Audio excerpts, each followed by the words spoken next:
حضرات سامعین کرام، سورہ یونس 11واں پارہ آیات 62، 63 اور 64، 61، 62 اور 63 اور 4۔ اللہ تبارک و تعالیٰ کے ارشاد پاک ہے، الا ان اولیاء اللہ لا خوف علیہم ولا هم یحزنون، کہ بے شک اللہ کے جو دوست بن جاتے ہیں، ولی بن جاتے ہیں، مطیع اور فرما بردار بن جاتے ہیں، انہیں نہ کوئی خوف ہوگا اور نہ وہ کبھی غم زدہ ہوں گے۔ پھر خود ہی تعارف ارشاد فرمایا کہ اللہ کے ولی ہیں کون؟ فرمایا الذین آمنوا وکانوا یتقون، وہ لوگ ہیں اللہ کے ولی جنہیں خوف نہیں ہوگا، وہ ہیں الذین جو آمنوا، جو ایمان لائے، وکانوا یتقون، اور پھر لگاتار تقوی اختیار کرتے رہے۔ جو طلبہ درس نظامی پڑھتے ہیں وہ جانتے ہیں کہ مضارع سے پہلے اگر ماضی کا صیغہ آ جائے تو ماضی استمراری بن جاتا ہے، اور ماضی استمراری جس کو آپ پاسٹ کنٹینیوس ٹینس کہتے ہیں، ماضی استمراری وہ ہوتی ہے کہ جو کام پاسٹ ٹینس میں شروع ہوا تھا، ماضی میں شروع ہوا تھا، بغیر کسی انقطاع کے مضارع یعنی پریزنٹ تک وہ جاری رہتا ہے، بغیر انقطاع کے، اسے ماضی استمراری کہتے ہیں۔ تو اللہ نے ارشاد فرمایا کہ میرے ولی ہر ایرا غیرہ نتھو خیرہ نہیں ہوگا، ہر جبہ اور دستار والا اور ہر داڑھی والا اور ہر پیری کی مسند پہ بیٹھنے والا ولی نہیں ہوگا۔ ولی وہ ہوگا کہ وہ ایمان والا ہوگا، صاحب ایمان ہوگا، وکانوا یتقون، اور تقوی میں وہ ریگولر ہوگا۔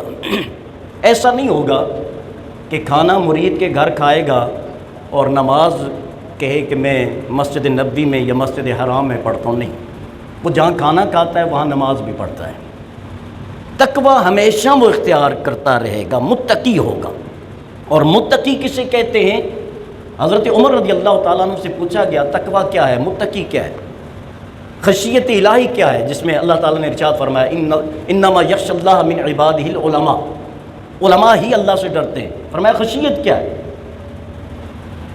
خشیت یہ ہے کہ جہاں رب نے حاضری کا حکم دیا ہے آپ کبھی وہاں سے غیر حاضر نہ ہو، اور جہاں جانے سے رب نے منع کیا ہے وہاں کبھی آپ کی حاضری نہ لگے، اس سے خشیت الہی اور تقوی کہتے ہیں مختصر لفظوں۔ تو فرمایا میرے ولی وہ ہیں جو صاحب ایمان ہوں گے اور جو ہمیشہ متقی اور پرہیزگار ہوں گے۔ تیسرے سٹیپ میں فرمایا انہیں ملے گا کیا؟ لہم البشریٰ فی الحیات الدنیا، ان کے لیے بشارت ہے، ان کے لیے خوشخبری ہے۔ کہاں؟ صرف آخرت میں نہیں، فی الدنیا والآخرہ وفی الآخرہ، دنیا میں بھی ان کے لیے اللہ کی طرف سے بشارت ہے اور آخرت میں بھی ان کے لیے اللہ کی طرف سے بشارت ہے، جو اللہ کا ولی ہوگا۔ آگے فرمایا لا تبدیل لکلمات اللہ، یاد رکھنا اللہ کے کلمات میں کوئی تبدل، کوئی تغیر، کوئی چینج نہیں آ سکتا۔ ذالک هو الفوز العظیم، یہ ہے سب سے بڑی کامیابی۔ اب غور فرمائیں، کامیابی یہ ہے کہ بندہ دنیا میں بھی صاحب خیر ہو، دنیا میں بھی عزت والا ہو، دنیا میں بھی وقار والا ہو، دنیا میں بھی لوگ اس کی بزرگی اور اس کی عزت اور احترام کے قائل ہوں، اور آخرت میں بھی اللہ اسے اپنے فضل اور کرم سے عزتوں سے سرفراز فرمائے۔ ذالک هو الفوز العظیم، یہ کامیابی ہے۔ اگر کوئی بندہ صرف دنیا میں کامیاب ہو گیا تو مکمل کامیابی نہیں ہے، اور اگر کسی نے رہبانیت اختیار کر لی اور دنیا سے قطع تعلق ہو گیا، فرمایا یہ بھی مکمل کامیابی نہیں ہے۔ مکمل کامیابی یہ ہے کہ دنیا میں رہتے ہوئے بھی دنیا والوں سے سروکار نہ ہو، دنیاوی کام کرتے ہوئے بھی دنیا میں اس کا دل نہ لگے، دنیاوی دولت ہوتے ہوئے بھی اس دولت کا وہ پجاری نہ ہو، سب کچھ ہوتے ہوئے بھی کسی پر اس کا تکیہ نہ ہو، اگر تکیہ ہو تو اللہ رب العزت کی ذات پر ہو۔ فرمایا یہ ولی ہے، اور جو ولی ہے اس کے لیے دنیا میں بھی بشارتیں ہی بشارتیں ہیں، اس کے لیے آخرت میں بھی بشارتیں ہی بشارتیں ہیں، اور یہی وہ طبقہ اور جماعت ہے جس کو اللہ فوز عظیم، بڑی کامیابی عطا فرمائے گا۔ اب ولی کسے کہتے ہیں؟ حدیث کی زبان میں حضرت عبداللہ ابن عباس رضی اللہ تعالیٰ عنہ روایت فرماتے ہیں آقا کریم صلی اللہ علیہ وسلم سے پوچھا گیا یا رسول اللہ ولی کون ہوتے ہیں؟ تو آقا نے فرمایا اذا رؤوا الذین اذا رؤوا ذکر اللہ، وہ ہوتے ہیں ان کے چہرے کو دیکھو تو تمہیں رب یاد آ جائے۔ چہرے کو دیکھ کے پوچھا نہیں آپ کس کنبے سے ہیں، کس قبیلے سے ہیں، کس علاقے سے ہیں، کس فرقے سے ہیں، کس جماعت سے ہیں، کون سا اسکول آف تھاٹ ہے آپ کا، نہیں، صرف جسٹ دیکھا تھا اس اللہ کے بندے کے چہرے پر، دیکھنے والے کی نظر پڑی، اس بندے کو اپنا رب یاد آ گیا۔ فرمایا جس کو دیکھ کے تمہیں رب یاد آئے نا تو گواہی دو کہ وہ اللہ کا دوست ہے، اللہ کا ولی ہے۔ ایک مسند ابو یعلا انہوں نے ایک اپنی مسند میں ایک حدیث مبارکہ نقل کی، یہ بھی حضرت عبداللہ بن عباس سے مروی ہے کہ آقا سے علامات اولیاء پوچھی گئی تو آقا کریم صلی اللہ علیہ وسلم نے 3 بڑی علامتیں ارشاد فرمائی۔ پہلی علامت یہ ارشاد فرمائی کہ ان صحابہ نے عرض کی یا رسول اللہ ہمارا بہترین جلیس کون ہے، بہترین دوست کون ہے؟ وہ کون بہترین شخص ہے جس کی مجلس ہم اختیار کریں، جس کی محفل میں جا کر ہم بیٹھیں، جس کے ساتھ ہم مل کے بیٹھیں، بہترین کون ہے؟ تو آقا کریم صلی اللہ علیہ وسلم نے ارشاد فرمایا وہ ہے، وہ شخص ہے، وہ اشخاص ہیں، وہ لوگ ہیں ذکرکم اللہ رؤیتہ، جس کو دیکھنا تمہیں اللہ کی یاد دلائے۔ آپ کسی شخص کی محفل میں ہیں، اگر اس شخص کو دیکھ کے اللہ کی یاد آتی ہے، اللہ کا ذکر کرنے کا دل کرتا ہے، فرمایا یہ بہترین دوست ہے، یہ بہترین ولی ہے۔ اور دوسرا ارشاد فرمایا وَزَادَ فِي عَمَلِكُمْ مَنْطِقُهُ، اس شخص کی گفتگو تمہارے علم میں اضافہ کرے۔ وہ جب بولے تو تمہیں روحانیت ملے، وہ بولے تمہیں شریعت ملے، وہ بولے تمہیں طریقت ملے، وہ بولے تمہیں حلال اور حرام کا فرق نصیب ہو، وہ بولے تو تمہارے علم میں اضافہ ہو، وہ بولے تو تمہیں زندگی گزارنے کے ڈھنگ اور رنگ اور طریقے نصیب ہو جائیں۔ فرمایا زاد فی عملکم منطقہ، اس کی گفتگو تمہارے فی علمکم، تمہارے علم میں کیا کرے؟ اضافہ کرے۔ اگر آپ کسی کی محفل میں جاتے ہیں، اس کو دیکھتے ہیں تو اللہ کا ذکر کرنے کا دل کرتا ہے، تو کتنی نورانی محفل بن گئی۔ جس کے پاس جاتے ہیں وہ بولتا ہے، آپ کے علم میں اضافہ ہوتا ہے۔ تو آپ جانتے ہیں نا اللہ کے ہاں کون سی محافل سب سے پسندیدہ ہیں؟ جب آقا کریم صلی اللہ علیہ وسلم تشریف لائے مسجد نبوی میں، صحابہ کی ایک جماعت اللہ کا ذکر کر رہی تھی، آقا نے دونوں کی تعریف کی، ایک کی تعریف کی، آگے بڑھے دوسری جماعت جو مسائل پہ گفتگو کر رہی تھی، علمی گفتگو کر رہے تھے صحابہ کی جماعت رضوان اللہ تعالیٰ علیہ مجمعین، آقا نے ان کی بھی تعریف کی، لیکن تشریف رکھی علم والی جماعت میں، جہاں علمی گفتگو ہو رہی تھی وہاں تشریف فرما ہوئے اور ارشاد فرمایا انما بعثت معلما، مجھے بھی میرے رب نے معلم بنا کر بھیجا ہے۔ تو اللہ کا ولی وہ ہوتا ہے کہ جس کی محفل میں اللہ کا ذکر ہو رہا ہو اور اللہ کے دین کا علم بانٹا جا رہا ہو، جہاں یہ دونوں محافل موجود ہوں، سمجھ لو آپ اللہ کے ولی کے دربار میں آگے۔ اللہ کے ولی کا دربار اور مجلس یہ نہیں ہوتی جہاں گاڑیوں کی باتیں ہوں، کون سا نیا ماڈل گاڑی آئی ہوئی ہے، فلاں پلازے کا کام کہاں پہنچا، فلاں بلڈنگ کا کام کہاں پہنچا، فلاں بزنس کا کیا جو ہے وہ کیا حال ہے، کیا صورتحال ہے، نہیں۔ ولی کی محفل میں جب جاؤ گے، ولی کی علامت یہ ہے کہ جب تم اس کا چہرہ دیکھو گے تمہیں تمہارا رب یاد آئے گا، جب تم اس کی محفل میں بیٹھو گے تمہارا دل کرے گا کہ ہم اللہ کا ذکر کریں، اللہ کی عبادت کریں، اللہ کے جو ہے اس میں گرامی کا ورد کریں، تمہارا دل یہ کرے گا۔ جب تم اس کی محفل میں بیٹھو تو تمہیں علم ملے گا، روحانیت کا علم ملے گا، طریقت کا علم ملے گا، شریعت کا علم ملے گا، زندگی کے اصولوں کا علم ملے گا کہ زندگی کیسے ہم نے بسر کرنی ہے۔ تیسری بات ارشاد فرمائی وَزَادَكُمْ فِي الْآخِرَةِ عَمَلُهُ، اور اس کا عمل تمہاری آخرت میں نیکیوں کے اضافے کا باعث بنے۔ وہ عمل ایسا کرے کہ تمہیں جب اس کے عمل پر نظر پڑے تو تمہارا دل بھی زیادہ عمل کرنے کا خواہاں بن جائے، کوشاں ہو جائے کہ اس کے عمل کو دیکھو تو آخرت کے عمل کرنے میں لگ جاؤ، اس کی گفتگو کو سنو تو تمہارے علم میں اضافہ ہو جائے، اور اس کے چہرے کو دیکھو تو تمہیں تمہارا رب یاد آ جائے۔ فرمایا یہ اللہ کے ولی کی علامتیں ہیں۔ اب ان علامات کو اپنے قلوب اور اپنے اذہان میں ڈالیں، اپنے دل میں رکھیں، ذہن میں رکھیں، اور پھر نکل جائے اللہ کے بندوں کو ڈھونڈنے کے لیے جس میں یہ علامات پائی جائیں، سمجھ لو کہ وہ اللہ کا کامل اور اللہ کا ولی بندہ ہے۔ تو کتنی علامتیں ہوئی؟ 3 علامتیں۔ پہلی علامت عام لوگوں کے لیے ہے، ذکرکم اللہ رؤیتہ، دیکھو اس بندے کے چہرے کو، یاد تمہیں تمہارا رب آ جائے۔ یہ عوام کے لیے ہے، جس کے پاس زیادہ دین کا علم، شریعت اور طریقت اور روحانیت کا علم نہیں ہے، وہ کہاں سے دلائل لائے کہ یہ ولی ہے یا نہیں؟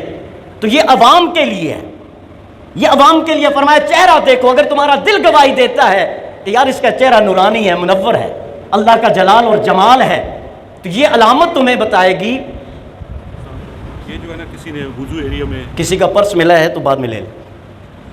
اللہم صلی اللہ علیہ وسلم۔ تو پہلی علامت کن کے لیے ہے؟ عوام کے لیے ہے، کہ جس کو کوئی زیادہ معلومات نہیں ہے، وہ چہرے کو دیکھ کے فیصلہ کر لے کہ یہ اللہ کا نیک بندہ ہے یا نہیں۔ دوسری علامت علماء کے لیے ہے، یہ میں سمجھانے کے لیے عرض کر رہا ہوں، کیونکہ علماء جو ہوتے ہیں وہ ہر چیز کو قرآن اور حدیث کی روشنی میں پرکھتے ہیں، وہ ظاہر کو دیکھتے ہیں۔ بات سمجھ میں آئی؟ علماء کس کو دیکھتے ہیں؟ ظاہری احکامات کو دیکھتے ہیں۔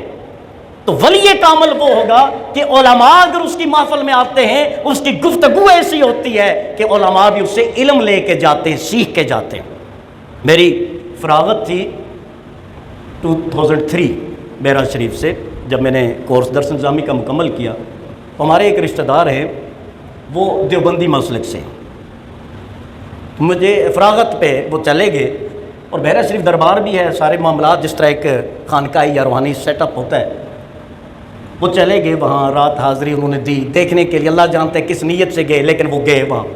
صبح جو موجودہ حضرت صاحب جو ہیں پیر امین الحسنات شاہ صاحب، آپ نے ہمیں الوداع کیا، تو انہوں نے قرآن کی یہ آیات پڑھی، قل ان صلاتی و نسکی و محیایا و مماتی للہ رب العالمین۔ ان آیات کے ضمن میں ہم طلباء کو انہوں نے نصیحتیں کی کہ بیٹا میں تمہیں اللہ کے حوالے کرتا ہوں، اور تمہیں یہ نصیحت کرتا ہوں کہ تمہارا جینا، تمہارا مرنا، تمہاری زندگی، تمہاری قربانیاں سب اللہ کے لیے ہونا چاہیے، اللہ کے علاوہ تمہاری نیت میں، خیال میں کوئی اور شخصیت نہیں آنی چاہیے۔ اس طرح باتیں انہوں نے ارشاد فرمائی۔ جب واپس آنے لگے تو وہ ہمارے رشتہ دار مجھے کہنے لگے کہ آج پتہ چلا کہ اللہ کے ولی کی صحبت میں بیٹھ کے علم میں بھی اضافہ ہوتا ہے اور تقوی میں بھی اضافہ ہوتا ہے۔ تو اس وقت انہوں نے کہا کہ ہم ولیوں کے مخالف نہیں ہیں، ہم بہروپیوں کے مخالف ہیں۔ تو میں نے عرض کی ان سے، میں نے کہا ہم بھی ایسا ہی کہتے ہیں، کیونکہ بہروپیے ولی ہے ہی نہیں۔ یہ الگ بات ہے کہ بہروپیوں نے ولیوں کا بھیس جو ہے وہ پہن لیا، بھیس اوڑھ لیا ہے۔ جس طرح داڑھی، ہر داڑھی والا جو ہے نا وہ عالم نہیں ہوتا، لیکن ہر تقریباً زیادہ تر ڈاکو داڑھی رکھ لیتے ہیں۔ تو اب ایک داڑھی رکھا ڈاکو ڈاکہ ڈالے یا چور چوری کرے تو آپ کیا کہیں گے کہ یہ علماء کا کام ہے؟ نہیں، علماء کا بھیس پر جو ہے وہ بھیس بدل لیا ہے۔ اسی لیے غالباً علامہ اقبال کا شعر ہے، مجھے صحیح یاد نہیں ہے کہ کن کا شعر ہے، وہ فرماتے ہیں جبہ و دستار کی تحقیق ہے لازم، جبہ اور دستار کی تحقیق ہے لازم، جبہ و دستار کی تحقیق ہے لازم، لباس خضر میں یہاں راہزن بھی پھرتے ہیں، یہاں چور خضری لباس میں پھرتے ہیں۔ فرق اتنا ہے کہ کچھ ہمارے ایمان کی چوری کرتے ہیں، کچھ ہمارے یقین پہ ڈاکہ ڈالتے ہیں، کچھ ہماری سیاست کو تباہ کرتے ہیں، کچھ ہمارے نظام کو تباہ کرتے ہیں، اور کچھ ہمارے ملک کو تباہ کرتے ہیں، لیکن لباس سب نے خضری پہنا ہوا ہوتا ہے۔ تو لہٰذا ان لباسوں کے اندر کیا ہے؟ مرد مومن کا فرض یہ ہوتا ہے کہ اس کی تحقیق کرے کہ یہ جو باہر سے بڑا نیک صالح متقی پارسا نظر آ رہا ہے، کیا حقیقت میں بھی ایسا ہے؟ حضرت شیخ الطائفہ حضرت جنید بغدادی رضی اللہ تعالیٰ عنہ ارشاد فرماتے ہیں، لو رأیتم رجلا، تم اگر کسی بندے کو دیکھتے ہو، یطیر فی الہوا، ہوا میں اڑ رہا ہے، ہوا میں اڑتا ہوا جا رہا ہے، کیا انسان آج تک ہوا میں اڑ سکا ہے؟ پلین کے علاوہ مت ذہن میں رہے ایئر کرافٹ یہ جو اڑ تو رہا ہے، نہیں، خود اپنے بازو سے ہوا پہ اڑتا ہوا دیکھا کسی کو؟ فرمایا اگر تم دیکھو ایسے شخص کو جو ہوا میں اڑ رہا ہے، وہ مجھے ایک لطیفہ یاد آ رہا ہے، وہ ایک پیر صاحب تھے، ان کی زوجہ محترمہ بڑی مخالف تھی، ان کی عزت رسپیکٹ نہیں کرتے تھے۔ تو ایک دن اس کے ذہن میں، پیر صاحب کے ذہن میں خیال آیا کہ اس بھلی لوکے کو بھی جو ہے نا وہ تھوڑا سا متاثر کروں، تو اپنے گھر کے سامنے سے اڑ کے گئے، اڑتے ہوئے گئے، تو اس نے دیکھا، بڑی متاثر ہوئی، شام کو گھر آئے وہ کہنے لگی ایک تو آپ ولی بنے پھرتے ہیں، ولی تو وہ تھا جو آج میرے سامنے سے اڑتے ہوئے گیا ہوا میں۔ تو فرمانے لگے بھلیے لوگ کہ وہ میں ہی تھا۔ فرمانے لگی وہ جو زوجہ محترمہ تھی وہ کہنے لگی تبھی میں دیکھوں کہ ٹیڑھا ٹیڑھا اڑ رہا ہے۔ بات سمجھ میں آئی؟ یہ چیز نہیں ہوتی۔ فرمایا حضرت جنید فرماتے ہیں اگر تم دیکھو کسی کو ہوا میں اڑ رہا ہے، جو ناممکن ہے، سوائے کرامت کے کوئی ہوا میں اڑ نہیں سکتا، اور یمشی علی الماء، یا تم دیکھو وہ بندہ پانی پہ چل رہا ہے، پانی پہ چل رہا ہے۔ پانی پہ چلنا بھی پاؤں کے ساتھ کیا ہے؟ امپاسبل، ناممکن ہے۔ فرمایا پھر بھی تم اسے ولی مت ماننا، وَعَمَلُهُ خِلَافُ سُنَّتِ رسول اللہ صلی اللہ علیہ وسلم، ہوا میں اڑتا ہے اڑے، پانی پہ چلتا ہے چلے، تم اس کے عمل کو دیکھو، اگر اس کا عمل رسول خدا صلی اللہ علیہ وسلم کی سنت کے خلاف ہے تو شیخ الطائفہ فرماتے ہیں فَضْرِبُوهُ بِالنَّعْلَيْنِ، اسے جوتیوں سے مارو۔ وہ ولی نہیں ہے، وہ بہروپیہ ہے، وہ ولی نہیں ہے، وہ جادوگر ہے، وہ ولی نہیں ہو سکتا۔ ولی کے لیے شرط یہ ہے کہ جن کی ہر ادا سنت مصطفیٰ، ایسے پیر طریقت پہ لاکھوں سلام۔ ولی وہ ہے کہ جس کا ہر عمل، ہر ادا، ہر فعل کریم آقا صلی اللہ علیہ وسلم کی سنت کے مطابق ہو۔ تو اعلیٰ حضرت بھی فرماتے ہیں ایسے پیر طریقت پہ لاکھوں سلام، کیونکہ لہم البشریٰ فی الحیات الدنیا و فی الآخرہ، کیونکہ اللہ کے ولی وہ ہوتے ہیں جنہیں رب دنیا میں بھی خوشخبریاں اور بشارتیں عطا فرماتا ہے، اور جنہیں رب آخرت میں بھی بشارتیں عطا فرماتا ہے۔ اللہ کا ولی وہ ہے جو دنیا میں بھی عزت اور وقار کی زندگی بسر کرتا ہے۔ اللہ کا ولی وہ ہے کہ جن کے بارے میں میرے کریم آقا صلی اللہ علیہ وسلم نے ارشاد فرمایا قیامت کے دن اللہ تعالیٰ اپنے بندوں کے لیے نور کے ممبر لگوائے گا، اور اپنے دست قدرت سے ان ممبروں پر، نور کے ممبروں پر لوگوں کو بٹھائے گا۔ فرمایا ان پر شہداء اور انبیاء بھی رش کریں گے، ایسے لوگ ہوں گے۔ صحابہ نے عرض کی یا رسول اللہ وہ کون لوگ ہوں گے؟ تو آقا صلی اللہ علیہ وسلم نے ارشاد فرمایا وہ لوگ وہ ہوں گے جو اللہ سے محبت کرتے ہیں، جو اللہ کے ولی ہوتے ہیں، جو اللہ کے دوست ہوتے ہیں، جو اللہ کی مان کے چلتے ہیں، جو اللہ کے نبی کی مان کے چلتے ہیں، جو اللہ کے حبیب کی پیروی کرتے ہیں، وہ لوگ ہوں گے کہ قیامت کے دن اللہ انہیں وہ آنر عطا فرمائے گا، وہ عزت عطا فرمائے گا کہ انبیاء اور شہداء بھی ان کے اس مقام پر رش کریں گے کہ کتنے خوش نصیب لوگ ہیں جن کو اللہ نور کے ممبروں پہ بٹھا رہا ہے۔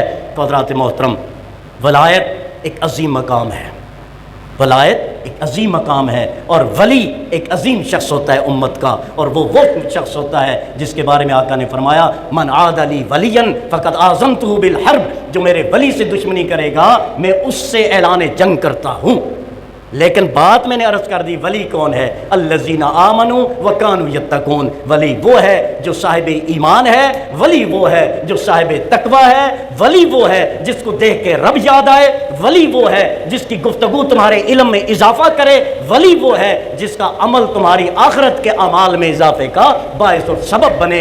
یہ علامات جس میں پائی جائیں تو پھر فوراً اس کے ہاتھ پر بیعت کر کے اسے اپنا مرشد بنا لیں، تاکہ قیامت کے دن اللہ اس نسبت کی لاج رکھتے ہوئے ہم گناہگاروں پر بھی اپنا فضل اور کرم فرمائے۔ اللہ تعالیٰ ہم سب کا حامی و ناصر ہو۔